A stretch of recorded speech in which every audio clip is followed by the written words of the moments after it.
आज मेरी तबीयत शाम से ही बेचैन थी। जैसे ही मैं सोने के लिए लेटी तो काफी देर तक नींद नहीं आई और फिर एकदम से आंख लग गई। जैसे ही आधी रात का वक्त हुआ तो मेरी आंख खुली। मुझे प्यास महसूस हो रही थी। मैं अपने कमरे से बाहर निकली तो सामने ही सहन में अपनी सांस को चलते हुए देखा। मैं हैरान थी। न जाने मेरी सासू माँ के साथ क्या मसला था कि वह इस तरह आधी रात को सहन में चलती रहती है। मैंने एक दो बार अपने पति विक्रम से भी पूछा, विक्रम क्या बात है, माँ जी ऐसे क्यों चलती रहती है, आखिर उन्हें क्या परेशानी है। तो मेरी बात सुनकर विक्रम मुस्कुरा देता और यही कहता कि तुम अम्मा के बारे में परेशान मत हो, वह ऐसी ही है, उनके ऊपर बुढ़ापा आ गया है और अब उन्हें नींद कम आती है, इसी वजह से वह रात को जागती रहती है और सहन में फिरती रहती है। विक्रम मेरी बात को हंस कर टाल देता, लेकिन मैं अजीब तरह के एहसास का शिकार हो जाती। न जाने क्यों मुझे कभी कभी अपनी सांस बहुत ज्यादा पुरस्कार लगती। हालांकि वह अंधी थी, उन्हें दिखाई नहीं देता था, लेकिन फिर भी रात के वक्त जब वह सहन में चलती तो मुझे बहुत अजीब लगता। आज तो मैंने उनसे पूछा भी नहीं कि उनकी तबीयत ठीक भी है या नहीं, क्योंकि आज मेरा अपना मूड खराब था। आज मेरी अपने शौहर विक्रम से शाम को लड़ाई हो गई थी। हम दोनों के बीच काफी झगड़ा हुआ था, जिसकी वजह से मैं काफी देर तक रोती रही थी। मेरी शादी को अभी सिर्फ 15 माह हुए हैं। मैं और विक्रम एक दूसरे के साथ खुश हैं। विक्रम का अपना एक स्टोर है जहां पर वह शुभ सवेरे ही काम पर चला जाता है, जबकि मैं घर के काम करती और तैयार होकर विक्रम का इंतजार करती। यह शादी मेरी खाला ने करवाई थी, क्योंकि मेरे माँ बाप तो मेरे बचपन में ही मर गए थे और मैं अपनी खाला के पास रहती थी। इसीलिए खाला ने विक्रम के रे को फौरन कबूल कर लिया और उसके बारे में कोई भी खबर नहीं की। वह तो मेरी किस्मत अच्छी थी कि विक्रम काफी अच्छा और सुलझा हुआ शौहर साबित हुआ। वह मुझसे मोहब्बत करता था और मैं भी उसकी मोहब्बत में खो गई। लेकिन शादी के 6 महीने के बाद ही जब मुझे इस बात का अंदाजा हुआ कि विक्रम की मोहब्बत तो पानी का बुलबुला है, क्योंकि आज घर की पूरी सफाई के दौरान जब मैंने विक्रम की शादी की तस्वीरें देखी तो मेरे पैरों के नीचे से जमीन सरक गई और मैं जैसे एकदम परेशान हो गई। मुझे अपनी आंखों पर यकीन नहीं आ रहा था कि वह तस्वीरें विक्रम की शादी की हैं। विक्रम उनमें दूल्हा बना बहुत खूबसूरत लग रहा था और बहुत खुश भी, जबकि उसके साथ एक बहुत खूबसूरत लड़की थी। उसके चेहरे से भी खुशी जाहिर हो रही थी। मैं हैरत से उन तस्वीरों को देख रही थी, क्योंकि मुझे विक्रम की शादी के बारे में नहीं पता था।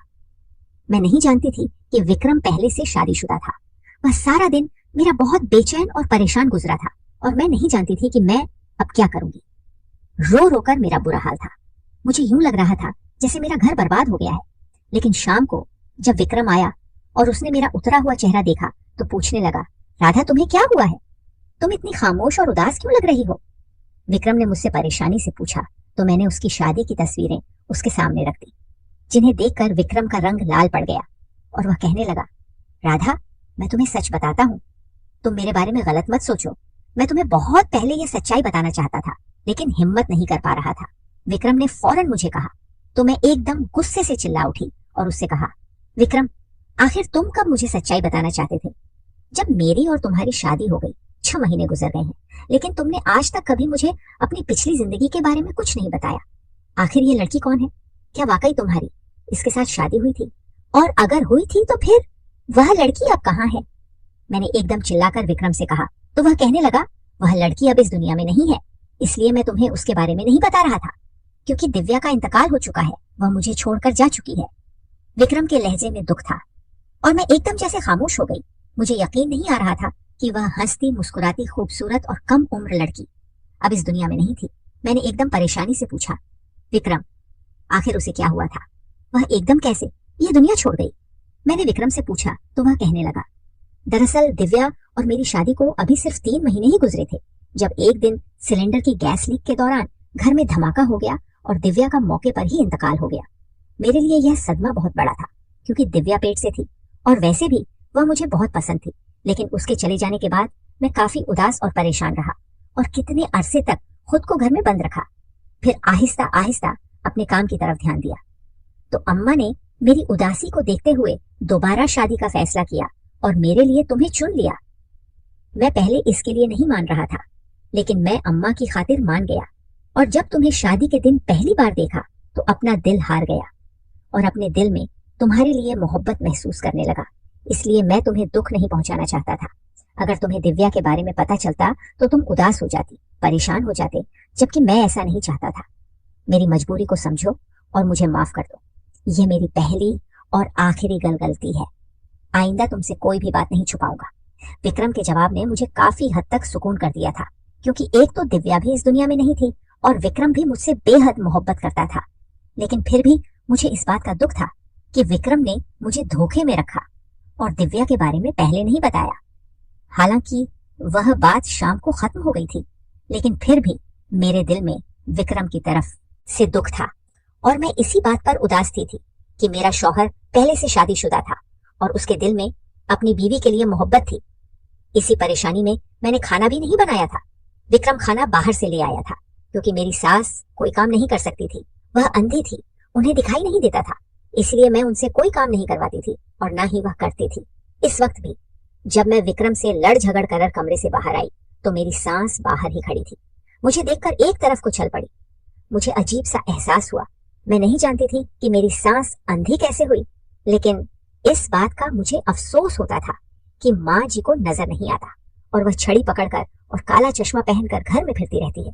लेकिन एक बात बहुत अजीब थी, माँ जी हर इतवार को अपनी नौकरानी के साथ कहीं जाती थी और जब मैंने विक्रम से इस बारे में पूछा तो वह कहने लगा कि अम्मा घर पर बैठकर तंग आ जाती है, इसलिए इतवार को जरा बाहर निकल जाती है। मुझे उनके जाने पर कोई ऐतराज नहीं था, लेकिन मैं हैरान होती थी कि अम्मा घर पर रहकर कभी मुझसे कोई बात नहीं करती थी, लेकिन हर इतवार को वह घर से लाजमी बाहर जाती थी। तो फिर वह किसी और के साथ क्या बात करती होंगी, और यही बात मुझे हैरान करती थी। अब की बार भी अम्मा इतवार को अपनी नौकरानी को लेकर घर से चली गई। अम्मा जब इतवार को जाती थी तो काफी घंटों के बाद घर वापस आती थी और उस वक्त काफी थकी होती थी।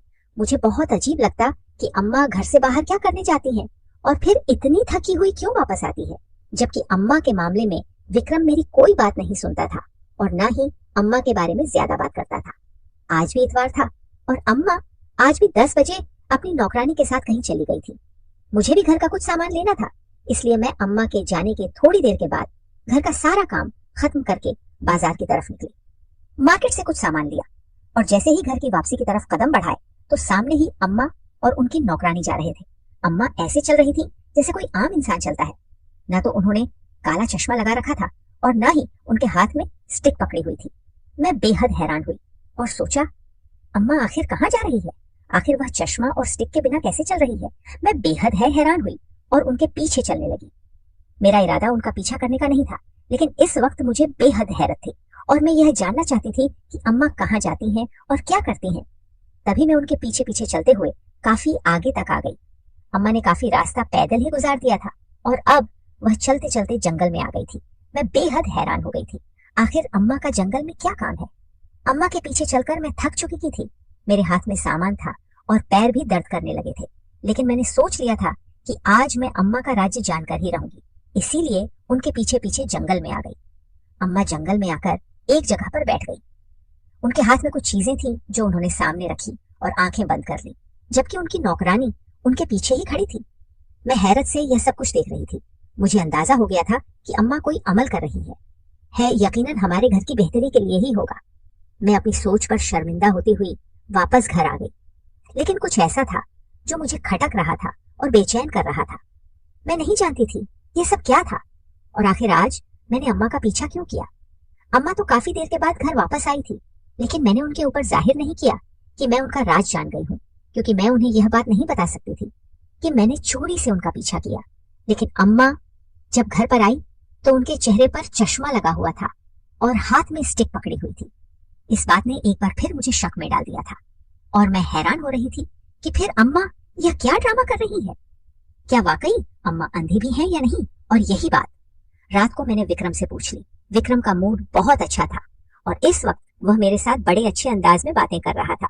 आज तो वह आइसक्रीम भी लेकर आया था। तभी अचानक मैंने विक्रम से पूछा, विक्रम, आखिर अम्मा की आंखों को क्या हुआ था? वह अंधी कैसे हुई?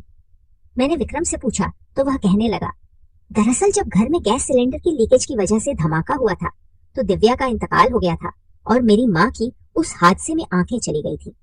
अम्मा हमेशा के लिए अंधी हो गई थी। उस दिन के बाद से अम्मा की आंखों की रोशनी खत्म हो गई थी। मेरे लिए तो दोहरा था, एक तो मैंने दिव्या को खो दिया था और दूसरा मेरी माँ अंधी हो गई थी। लेकिन अम्मा ने वह वक्त बहुत सब्र और हौसले के साथ गुजारा था। विक्रम की बात सुनकर मैं चुप सी हो गई।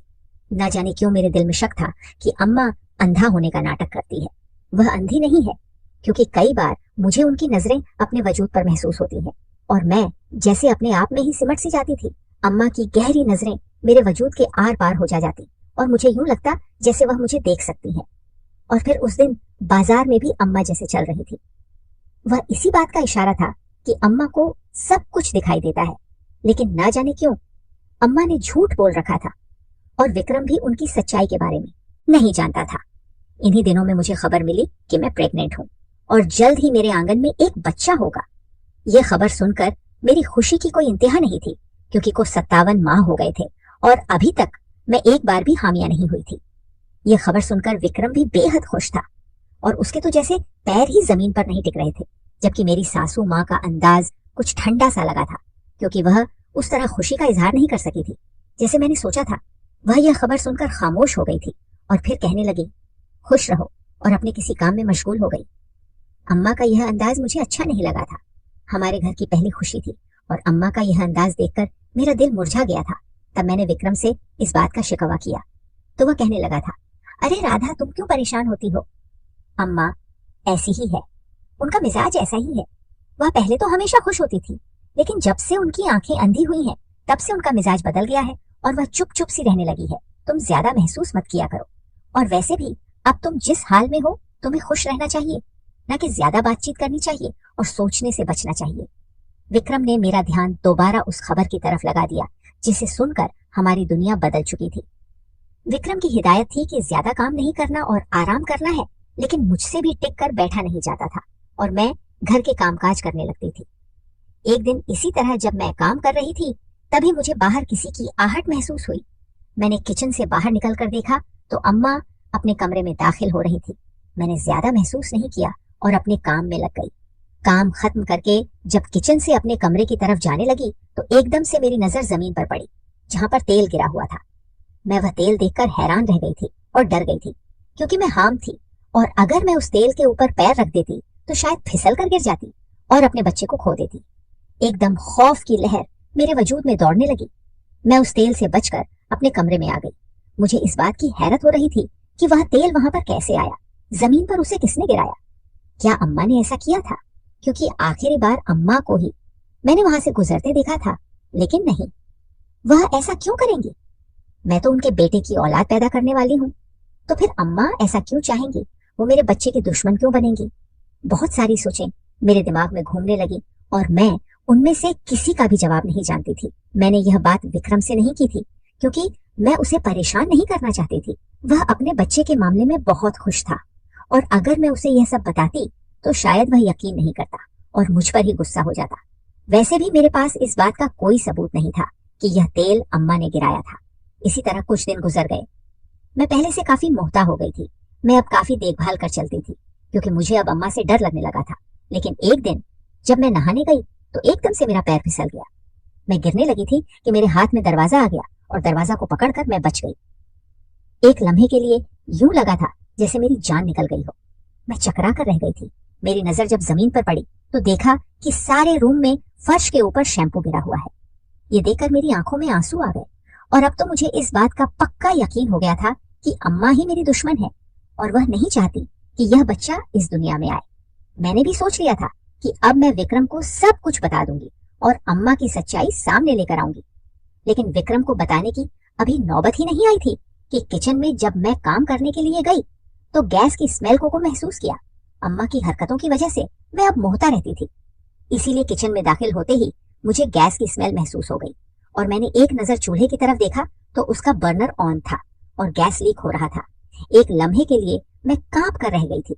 अम्मा ने आज फिर मुझे मारने की कोशिश की।